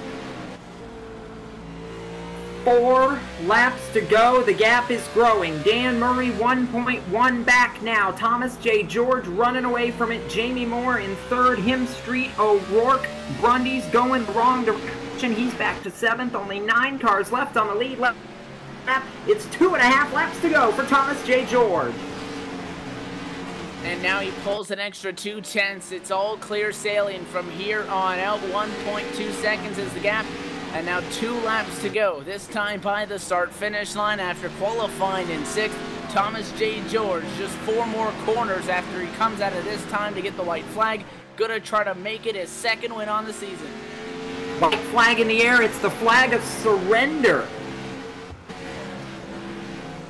Down the back straightaway, Thomas J. George looking to become multi-time winner number 6. It's going to be his 2nd career RSR win, 2nd win of the season for the Snap-on Chevrolet. Thomas J. George, a winner of the Thunder Valley 200 at Bristol.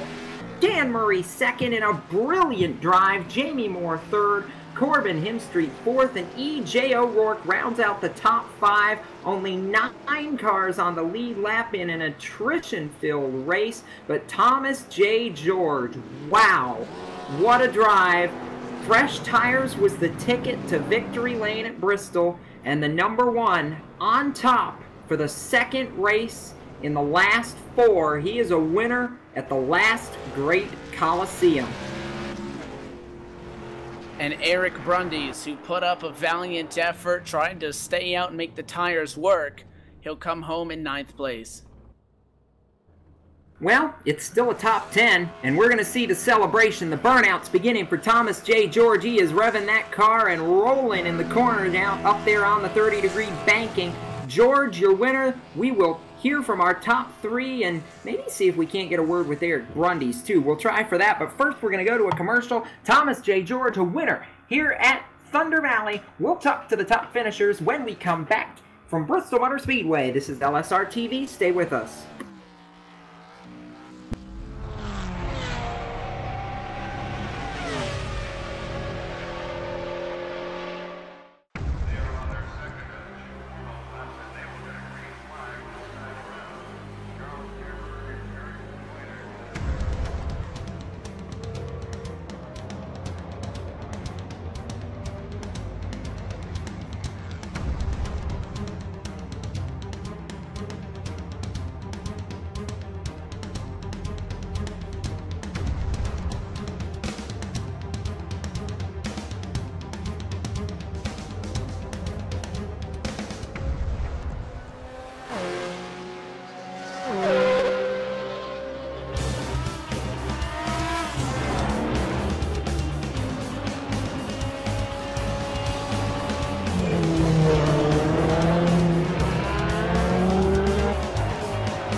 Trucking has always been a part of me.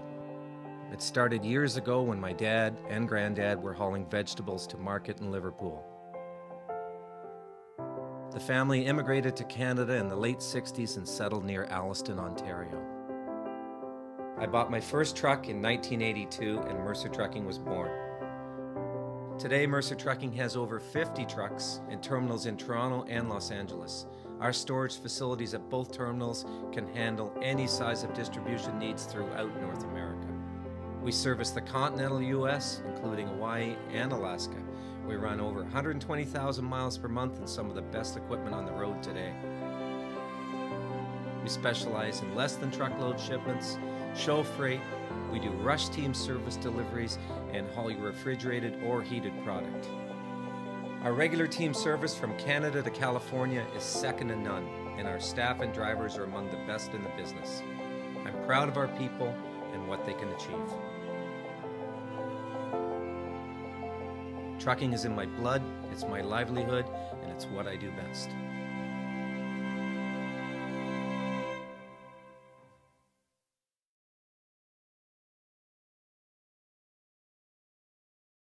Welcome back to the last great Coliseum, Thunder Valley, the Bristol Motor Speedway, and LSRTV, where we just wrapped up an incredible Thunder Valley 200 here for the RSR Full Throttle Cup Series presented by Garry Mercer Trucking. Jacob Seelman and Evan Pasoko here in the tower, going to get ready to head down pit side to talk with some of our top finishers. And Evan, boy, a wild race here tonight in Bristol, and Thomas J. George muscling his way through to grab his second win of the season and put himself in fantastic position headed into the chase in 3 weeks' time now. Hey, you wouldn't guess it with the competition that we've seen week in and week out, but he is going to be the 6th driver to pick up multi-wins on this season, and obviously him picking up his second career and second on the season in tonight's victory. But he was obviously pumped about it. He put the #1 in position #1, but we could have easily seen double the amount of cautions there, Jacob, if it wasn't for the driving of these guys here in pressure situations where they're sideways. They were wrecking. They just didn't hit anything else in the middle of the pack, kept them pointed forward the right direction. A lot of guys hard driving, and because of that, they were able to salvage some solid finishes. Yes, they were, and one of the guys that salvaged an incredibly solid finish, runner-up tonight, Evan, you're going to head down trackside right now to talk with the number 55 Ollie's Bargain Outlet Toyota, Dan Murray, coming home runner-up in tonight's Thunder Valley 200. That's right, we've caught up with Dan Murray. It is going to be his 7th top 5 on the 2014 campaign, but Dan, once again, 1 position short of getting that elusive trip to victory lane here. Walk us through that final restart with cars on different tire strategies, and Thomas J. George gets it up front. You just ran out of laps. You started to close in on him. The gap is going to be a second at the checkered flag. Walk us through that one.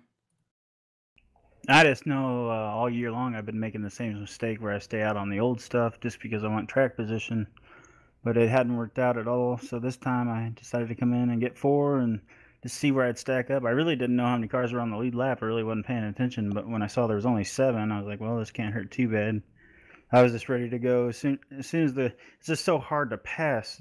You had to time everything just right and catch everybody right as soon as they make a mistake, you got to be on them.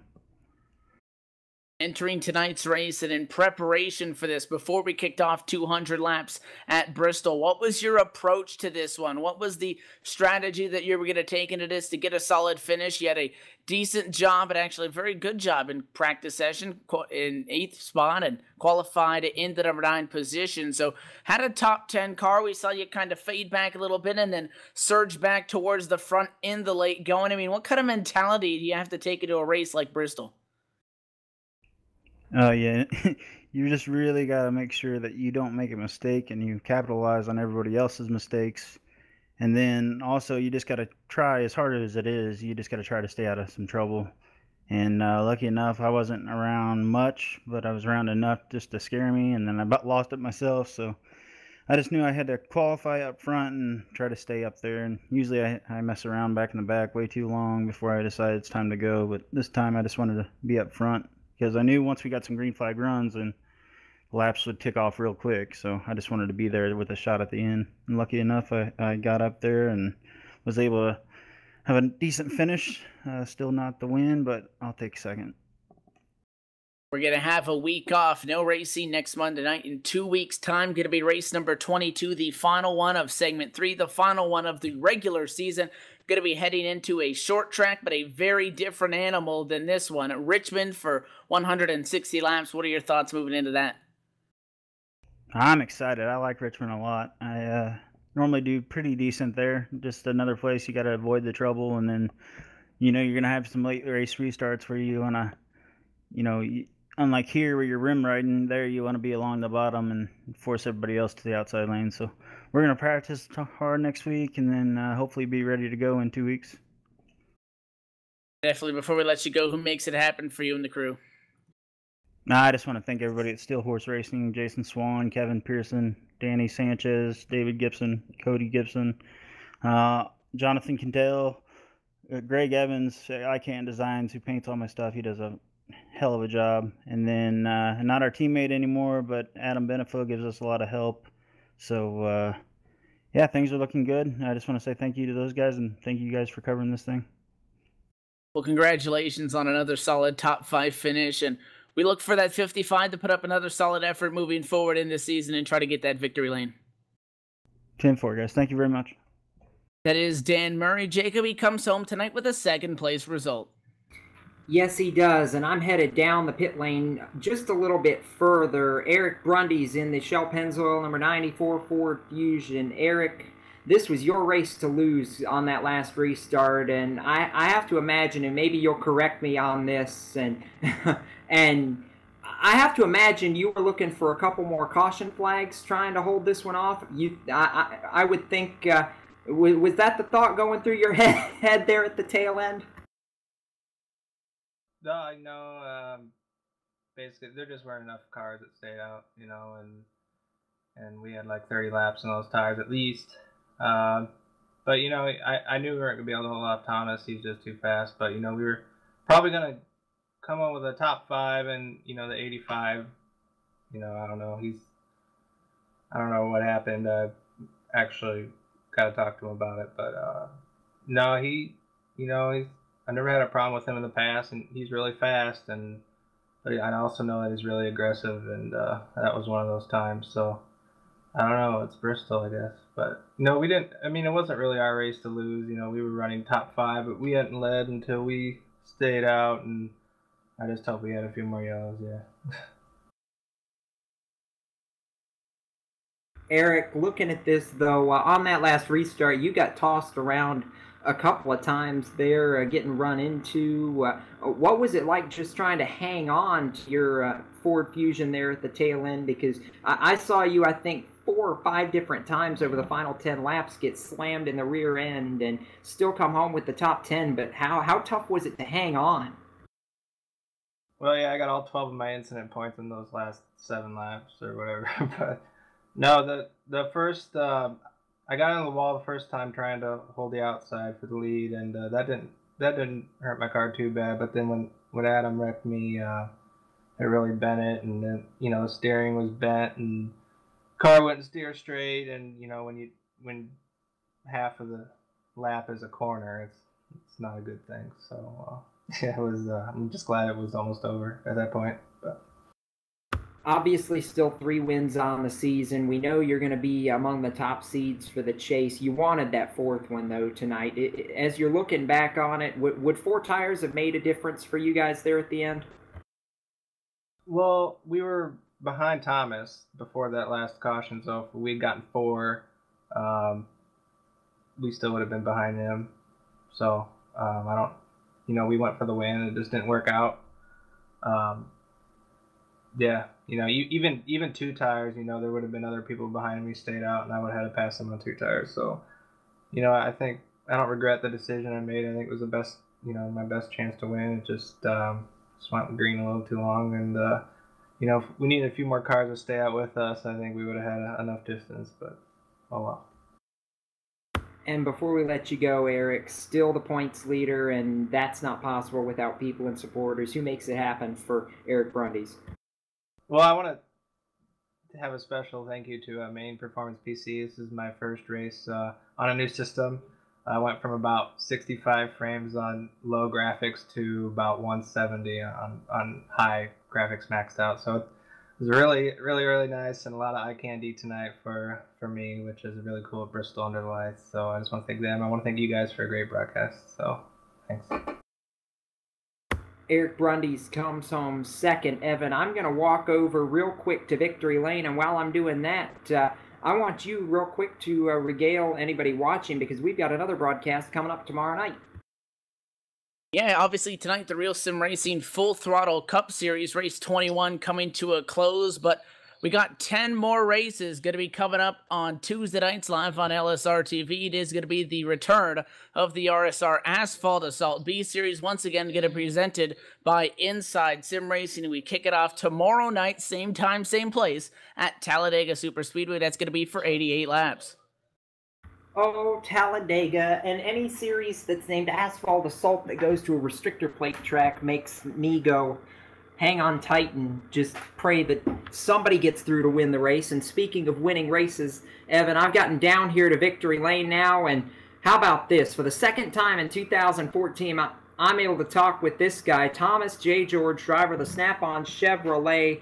Thomas, what a drive to the win. Eric Brundy stayed out, tried to win this race, and unbelievably, you were able to power back through this field on the bottom, no less, with fresh tires. You grabbed the win, second of your career, second of the season. How big a shot in the arm is this headed to the chase in 3 weeks? This is what's called never giving up, and this is a championship team, so don't sleep on us. What was that drive like from the driver's seat, Thomas? Because I can tell your confidence is way up tonight. What was that like from the driver's seat? Because I don't know that this race, I think we saw you with the car to beat. Was it really that easy for you tonight, or was it a fight for you during this 200 laps?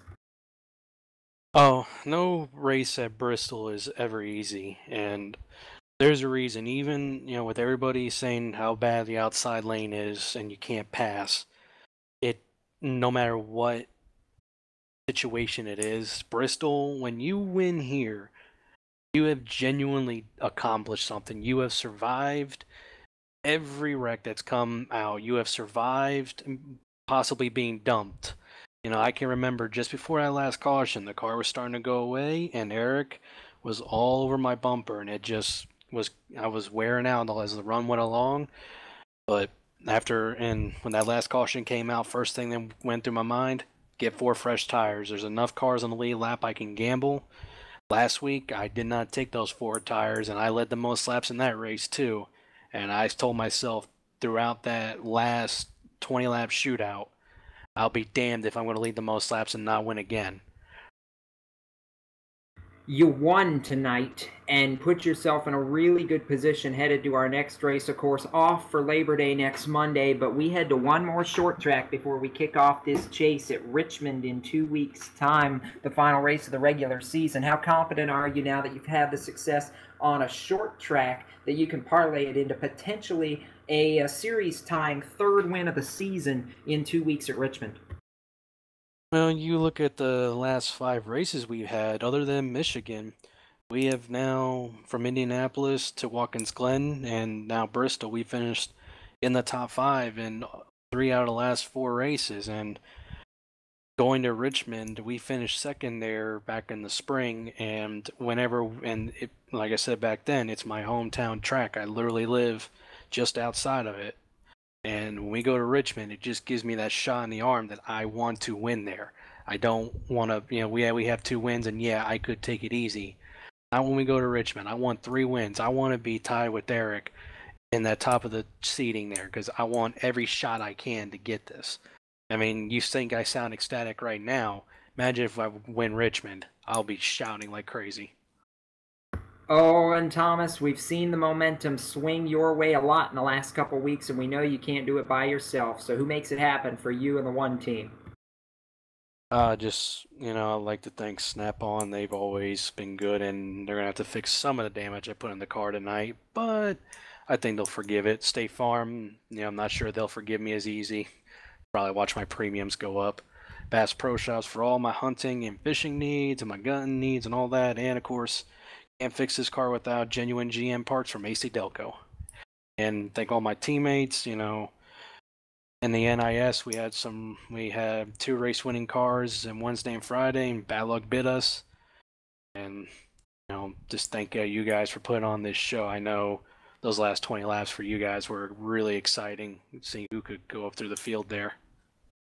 It was a lot of fun, Thomas. Congratulations on the second win of the season. We'll look forward to seeing you at Richmond. That's Thomas J. George, a winner here at the last great Coliseum, Bristol Motor Speedway. Before we go off the air, really quickly, Evan, going to go through the Garry Mercer Trucking full field rundown. Thomas J. George, a winner. Dan Murray, second. Jamie Moore, a nice drive to third. Corbin Hemstreet holds on for a 4th place finish. E.J. O'Rourke in 5th. Matt Lacrosse 6th. Eric Arnold 7th. The Navy Nuke.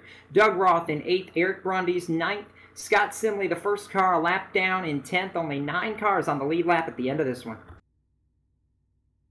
Yeah, 11th on back. Most of these cars out of the race. The 50 of Bo McGuire comes home 11th. CJ LaFere 12th. Adam Benefiel with a 3rd place result. Scott Stenzel 14th. Brandon Peterson 15th place. Steve Gottschalk a 16th place result. The 00 of L. Bryce Whitson Jr. slides back for 17th. Jason Lester at the Advocare Machines finishes 18th. Sherry Ann Mills, the 07 in position number 19. And rounding out the top 20, the 41 of Nathan Little. All the rest of these cars were parked behind the pit wall long before the end of this one. R.C. Rigdon 21st, Jonathan Cadell 22nd, Jose Gonzalez 23rd, Mark Bratcher 24th, James Robinson 25th, Doug Manning 26th, Bobby Terrell 27th, L.D. Sarabia, Kevin Linden, Justin Wilson 30th. Then it's Joe Hassert, Brian Harvey, Rhett McBride, 2nd place in points. Tough run for him, 33rd. Michael Gray, Michael Woolley, and Mitch Rollo. The rest of the cars out of this race. 36 started, but only about 10 or 12 of them, Evan, finishing this race. Your final thoughts from the last great Coliseum here in Bristol. Gotta love it when there's a guy like Thomas J. George or Scott Stenzel that get to victory lane because they get hyped up about it. You can tell that the one team, they're ready to go. They're ready for this chase. Yeah, we still have one race to go till we get there, but the excitement's picking up, the competition is picking up, and only good things come out of tonight's race.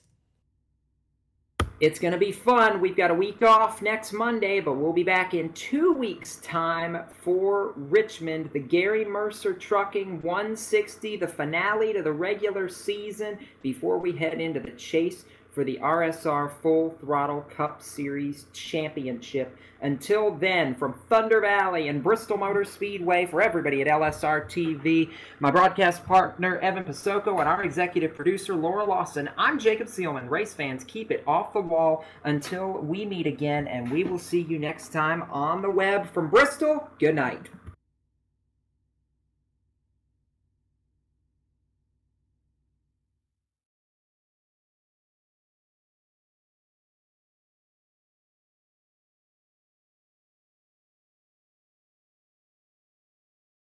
Guys, I apologize.